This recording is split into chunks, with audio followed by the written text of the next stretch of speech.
வணக்கம் மக்களே, welcome back to நேற்று இன்று நாளை. அனைவருக்கும் இனிய தமிழ் புத்தாண்டு நல்வாழ்த்துக்கள். Happy Tamil new year. இந்த நியூ இயரை நம்ம ஒரு ஸ்வீட்ல இருந்து ஆரம்பிக்கலாமா? இந்த ஸ்வீட்டோட பேர் என்னன்னு பாத்தீங்கன்னா லாப்சி. இந்த ஸ்வீட் நான் எப்படி பண்ணங்கிறத பாக்கிறதுக்கு முன்னாடி நம்ம சேனலுக்கு நீங்க ஃபர்ஸ்ட் டைமா வரீங்கன்னா மறக்காம சப்ஸ்கிரைப் பண்ணுங்க. ரெசிபி பிடிச்சிருந்தா உங்க ஃப்ரெண்ட்ஸ் கூட ஷேர் பண்ணி நீங்களும் வீட்டில் ட்ரை பண்ணி பாருங்க. லாப்சி பாத்தீங்கன்னா புரோக்கன் வீட் வெல்லம் வச்சு பண்ற ஒரு பாப்புலரான ஸ்வீட். பண்றதுக்கு முதல் கடாயில 1-2 டேபிள் ஸ்பூன் நெய் எடுத்துக்கலாம். நெய் கொஞ்சம் அப்படியே உருகினதுக்கு அப்புறமா இதுல பொடிப்படியா நறுக்கின நட்ஸ் எல்லாம் சேர்த்துட்டு நல்லா பொன்னிறமா வர வரைக்கும் வறுத்துக்க போறோம். பாதாம், முந்திரி, பம்கின் சீட்ஸ் எது இருக்கோ நீங்க எடுத்துக்கலாம். திராட்சை பழம் நான் அப்புறமா லாப்சியோட சேர்த்து வறுத்துக்க போறேன். இப்ப நல்லா வறுப்பட்டதுக்கு அப்புறமா இது தனியா ஒரு கப்ல எடுத்து வச்சுக்கலாம். நம்ம கடைசியில சேர்த்து மிக்ஸ் பண்ணிக்க போறோம்.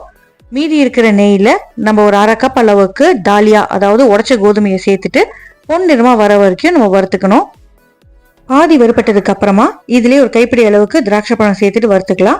முன்னாடி நெய்ல வறுக்கும் போது உங்களுக்கு கசப்பு வரும், ஆனா இந்த மாதிரி தாலியா கூட வறுக்கும் போது கசப்பு தன்மை இருக்காது. பிளஸ் தாலியாக்குமே நல்ல ஒரு ஸ்வீட்னஸ் கிடைக்கும்.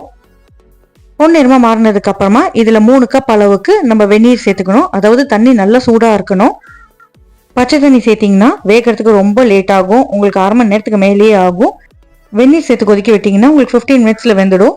இப்போ இதை நல்லா கொதிச்சு அந்த சேர்த்திருக்கிற தாலியா வெந்து வரணும். அது வரைக்கும் நம்ம கொதிக்க விட்டுடலாம். ஃப்ளேம் லோ டு மீடியம் மாத்திக்கோங்க. எனக்கு 3 கப் தண்ணி தேவைப்பட்டது. உங்களுக்கு அதுக்கு மேல தேவைப்பட்டதுன்னா நீங்க சேர்த்துக்கலாம். கையில 1-2 எடுத்து நசுக்கி பார்த்தா அப்படியே குழஞ்சு போகணும். அதுதான் கரெக்டான வெந்த பாதம். அந்த மாதிரி ஆற வரைக்கும் நம்ம கொதிக்க விட்டுக்கலாம். இப்போ இந்த லாப்ஸியை நீங்க வறுக்கும் போது நல்லா கருக வறுத்துட்டீங்கன்னா உங்களுக்கு வேகாது. அதே சமயம் வறுக்காம யூஸ் பண்ணாலுமே வேகிறதுக்கு லேட் ஆகும். கரெக்டான அந்த பொறப்பொறன் பொன்னிற பதத்துக்கு வர வரைக்கும் நீங்க வறுத்துக்கணும். அப்பப்போ கொதிக்கும் போது அடிப்பிடிக்காம இருக்கிறதுக்கு கிளறி விட்டுட்டே இருங்க. அரிசி கம்பேர் பண்ணா லாப்ஸிங்கிறது உடம்புக்கு ரொம்ப நல்லது.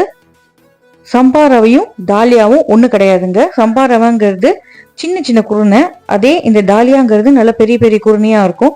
இதுல நம்ம சாதம் மாதிரி பண்ணி குழம்பு ரசம் கூட சேர்த்து சாப்பிடலாம், நல்லாதான் இருக்கும். வெந்ததுக்கு அப்புறம் தான் வெல்லம் சேர்க்கணும். 3/4 கப் அளவுக்கு வெல்லம் கரெக்டா இருக்கும். நான் முதல்ல 1/2 கப் சேர்த்துக்கிறேன். மறுபடியும் ஒரு 1/4 கப் சேர்த்துக்க போறேன். கொஞ்சம் ட்ரையா இருக்கும்போது சேர்த்தீங்கன்னா நம்ம வெல்லம் சேர்த்ததுக்கு அப்புறம் நம்மளுக்கு நீர்த்து வரும். மறுபடியும் நம்ம கொஞ்சம் திக்கார வரைக்கும் கொதிக்க விட்டுக்கலாம். ஒரு 2-3 நிமிஷம் கொதிச்சதுன்னா உங்களுக்கு வெல்லத்தோட பச்சை வாசனையுமே போயிடும். நான் ஜாகரி பவுடர் யூஸ் பண்ணதுனால டேரக்டா சேர்த்துக்கிட்டேன். மண்டை வெல்லம்னா நீங்க கரைச்சிட்டு வடிகட்டிட்டு தான் சேர்த்துக்கணும். ஏன்னா அதுல குப்பை தூசி மண்ணெல்லாம் இருக்கும். திக்காக நம்ம வாசனை பொருட்கள்லாம் சேர்த்துட்டே வரலாம். 2 ஏலக்காவை இடிச்சு சேர்த்துக்கிறேன். இது கூடவே ஒரு சின்ன சிட்டிகை அளவுக்கு ஜாதிக்காய், அதாவது நட்மெக்னு சொல்லுவோம் இல்லையா, அதை அப்படியே துருவிட்டு சேர்த்துக்கலாம். இதுல பயங்கரமான ஒரு ஃபிளேவர் இருக்குங்க. நிறைய சேர்த்துறாதீங்க. ஜஸ்ட் ஒரு சின்ன சிட்டிகை அளவுக்கு தான் சேர்த்துக்கணும். அடுத்ததா ஜாதிக்காலையுமே பாதி அளவுக்கு இன்னும் சின்ன சிட்டிகை அளவுக்கு நான் பச்சை கற்பூரம் சேர்த்துக்கிறேன். இது நல்ல ஒரு ஃபிளேவர் கொடுக்கும். பச்சை கற்பூரம் ஜாஸ்தியா சேர்த்துக்கிட்டீங்கன்னா மொத்த டிஷ்ஷுமே கெடுத்துரும். அதனால ரொம்ப அளவா சேர்த்துக்கோங்க.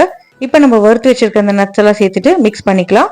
கடைசியா அடுப்பை ஆஃப் பண்ணிட்டு இன்னொரு டீஸ்பூன் அளவுக்கு நெய் சேர்த்துட்டு கலந்துட்டு சூடா சர்வ் பண்ணுங்க. சாப்பிட்றதுக்கு சூப்பர்பா இருக்கும். நிஜமாவே சொல்லணும்னா சக்கரை பொங்கலுக்கு அப்படி ஒரு டஃப் கொடுக்குற ஒரு ஸ்வீட் இது. ஸ்வீட்டா காரமானு கேட்டா நான் ஒரு டீம் காரம் தான். ஏன்னா ஸ்வீட்ஸ்ல ஒரு பிக்கி ஈட்டர். ஆனா எனக்கு இந்த ஸ்வீட் ரொம்ப பிடிச்சது. ஏன்னா பயங்கர டேஸ்டியா இருந்தது. ஸோ கட்டாயம் இந்த ஸ்வீட்டை நீங்க ட்ரை பண்ணி பாருங்க. ட்ரை பண்ணி பார்த்துட்டு எப்படி வந்ததுங்கிறத எனக்கு மறக்காம கமெண்ட்ஸ்ல சொல்லுங்க. நம்ம சேனலுக்கு நீங்க ஃபர்ஸ்ட் டைமா வரீங்கன்னா லைக் பண்ணுங்க, ஷேர் பண்ணுங்க, சப்ஸ்கிரைப் பண்ணுங்க. தேங்க்ஸ் ஃபார் வாட்சிங். Have a great day.